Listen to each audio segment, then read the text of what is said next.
Hello, and welcome to my online portfolio. My name is Alyssa Carver, and I am a second-year graduate student in the Master of Arts in Professional Communication program at Clemson University. This video will serve as an introduction to my portfolio and all of its elements.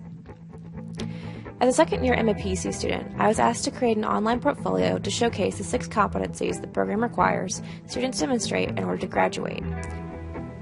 These competencies are visual communication, scholarship and empirical research design methods, classical and modern rhetorical theory application, professional communication processes, procedures, and practices, technological and media production literacies, and writing and editing skills. To show that I've mastered these competencies, I've included works that I've completed over the past 2 years in my online portfolio. I will give you a tour of these works as well as an overview of the entire portfolio in a moment. First, I want to discuss the design rationale for my online portfolio. I utilized theories discussed in Jesse James Garrett's The Elements of User Experience Design. Garrett breaks down user experience into 5 elements that he calls planes, which range from the abstract to the concrete. These planes are the surface plane, the skeleton plane, the structure plane, the scope plane, and the strategy plane. To create my online portfolio, I began with the most abstract plane, the strategy plane. According to Garrett, the strategy plane should be designed according to the goals of the user as well as the creator. With that in mind, I had to determine what those goals were. In my opinion, there are 2 main types of users for this site: my MAPC committee and potential employers. For my committee, the site serves as a record of all the work I've created over the last 2 years that fall under the 6 competencies of the MAPC program. Therefore, all of the projects are linked with a competency on the About page. For potential employers, the site acts as a demonstration of the skills and knowledge I could bring to them as an employee, so I've labeled each project with terms that reflect skills employers would be interested in: visual design, research, multimedia production, and editing. I've also given my client project its own page to show future employers I can and have worked with actual clients. Next, I focused on the scope of my online portfolio. Garrett defines the scope plane as the features and functions of a site. Since the main function of the site is to showcase my work to my audiences, I wanted to ensure that users can access my work with ease. To this end, I want users to be able to view my materials through links, graphics, and videos, as well as read my reflections all in one place. I also wanted to include material that reflected the MAPC competencies. We'll go through how I showcase those competencies in my portfolio in just a minute. The structure plane defines how the features and functions of the scope plane fit together. In my case, I didn't want visitors who are unfamiliar with the MAPC program, namely potential employers, to feel confused when they first see my site. So I split the navigation menu into 4 conventional sections: Home, Portfolio, About, and Contact. The skeleton plane defines how images and text are arranged on the page in addition to the placement of tabs and buttons. As you can see, I wanted a pretty simple and clean layout of text and images. The navigation menu is always at the top of the page, so users can easily navigate to wherever they're going.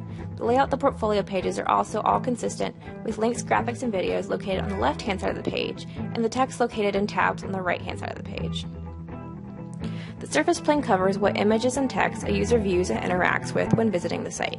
Since the site is so text-heavy due to all the reflections, I wanted the font to be legible and the graphics to be simple, so that the overall effect of the site is clean and easy to navigate. What exactly can you find in my online portfolio? Under the drop-down menu, I have listed 5 projects that each demonstrate a competency. On each page, you can find the link to view the actual project in a tabbed panel area where you can read all about the design challenge, process, theory, and reflection for each project. In my portfolio, I've included my client project, a redesign of the Oconee Humane Society webpage, which I will go into more detail about in a moment. Although it's not labeled as such in the navigation menu, I have linked it to the application of rhetorical theory competency on the About page. As an example of my visual design work, I've discussed my CD album covers for the band Undertow, which I completed as a project in the Rhetoric of New Media class I took in fall 2013. You can view each cover by clicking through the slideshow. To showcase my empirical research skills, I included a pilot study and proposal for a larger research project focused on visual element preferences of social media sites according to gender. You can review the results of the pilot study as well as the research study proposal on this page. My literacy in technological and media production, or as I labeled it in my navigation menu, multimedia production, is demonstrated through a video I produced for the graduate school, which showcases a graduate student in the Master of Arts in English program. You can view the video and read about the process on this page. The writing and editing competency is demonstrated through my inclusion of a podcast I created where I interview Sam Fuller, a recent graduate of the MAPC program and current writing instructor.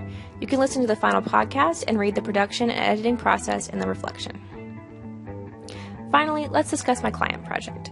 In addition to the online portfolio, students in the MAPC program are asked to complete either a publishable article or a client project in order to graduate. For my client project, I decided to turn to the Oconee Humane Society, where I work as a social media and marketing intern, who wanted to redesign their website to make it less cluttered and easy for visitors to use. The first step in my process was to gather information on OHS's target audiences and their needs, as well as the needs of OHS volunteers and employees who use the site. I read through online correspondences, created a questionnaire, and conducted interviews in order to gain information with which I created personas of my various audiences. I then sketched out how the website's layout should look based on the input of my clients, the tools of visual rhetoric that I gained from my readings, and the needs of our users. To develop the site, I used WordPress, since ease of use and the ability to update on a regular basis were important factors in choosing the form of the new website. I then delivered a demo of the site, hosted on my own domain, to my clients so that they could see how the new site would look and make comments about what they liked and what they wanted to see changed. For more information, you can visit the client project page of my portfolio. In closing, I'd like to thank the Oconee Humane Society for allowing me to work with them on their website, as well as my committee members for their support. Thank you for watching.